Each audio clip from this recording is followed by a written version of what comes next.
Welcome to Celebrity Reports, the place where we dive deep into the fascinating world of celebrities and uncover the stories behind the headlines. 40 years later, Bob Crane's son finally confirms what we all suspected, and it is a revelation that blends emotion, closure, and the kind of honesty that only comes after decades of silence. For years, fans and friends have speculated about the private truths surrounding Bob's final years, and his family, especially his son Daniel, has carried the weight of that mystery in quiet dignity. Now, for the first time, Daniel has stepped forward to share his side of the story. Bob Crane, best known for his charm and quick wit on television, was a star who seemed to glide effortlessly through the golden age of entertainment. On screen, he was a master at making people laugh, but off-screen his life was far more layered. He was a devoted father who made time for pancake breakfasts on Sunday mornings, who spent hours building toy trains in the basement with his kids, and who never missed a school play, no matter how hectic his filming schedule became. These are the memories Daniel still holds dear. The man behind the fame, who valued family above the glitz of Hollywood. As Bob's career began to slow in the late 70s, he quietly shifted his focus toward smaller, more personal projects, exploring directing and mentoring young performers. The media at the time was quick to speculate about his career choices, painting them as a step down, but Daniel explains that his father was, in fact, happier than he had been in years. The smaller spotlight allowed him to live more freely, travel with his children, and explore passions that had nothing to do with television ratings.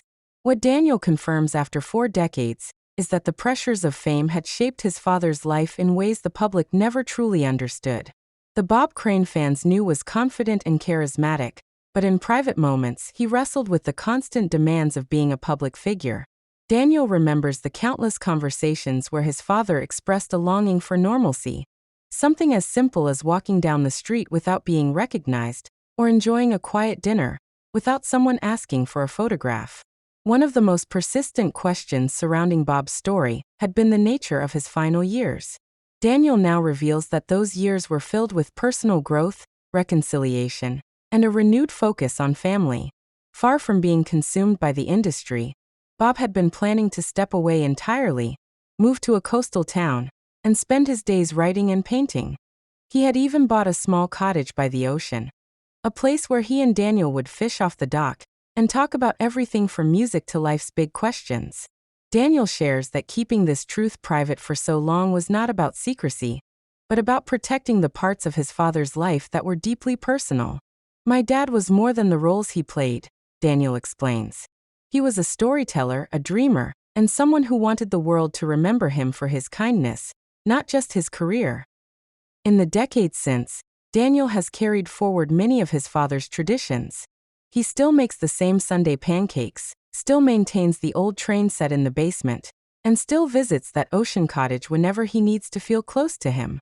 Speaking out now, he says, is not about rewriting history, but about completing it, adding the missing pieces that only a family member could know. The confirmation of what many suspected, that Bob Crane had found peace and contentment in his later years, has brought closure to both fans and family. It reframes his legacy, not as a story of what could have been, but as one of a man who quietly stepped away from the noise and embraced the life he truly wanted. For Daniel, sharing this after 40 years is his way of honoring his father's memory and ensuring that the world remembers the warmth and humanity that defined him far more than any headline ever could.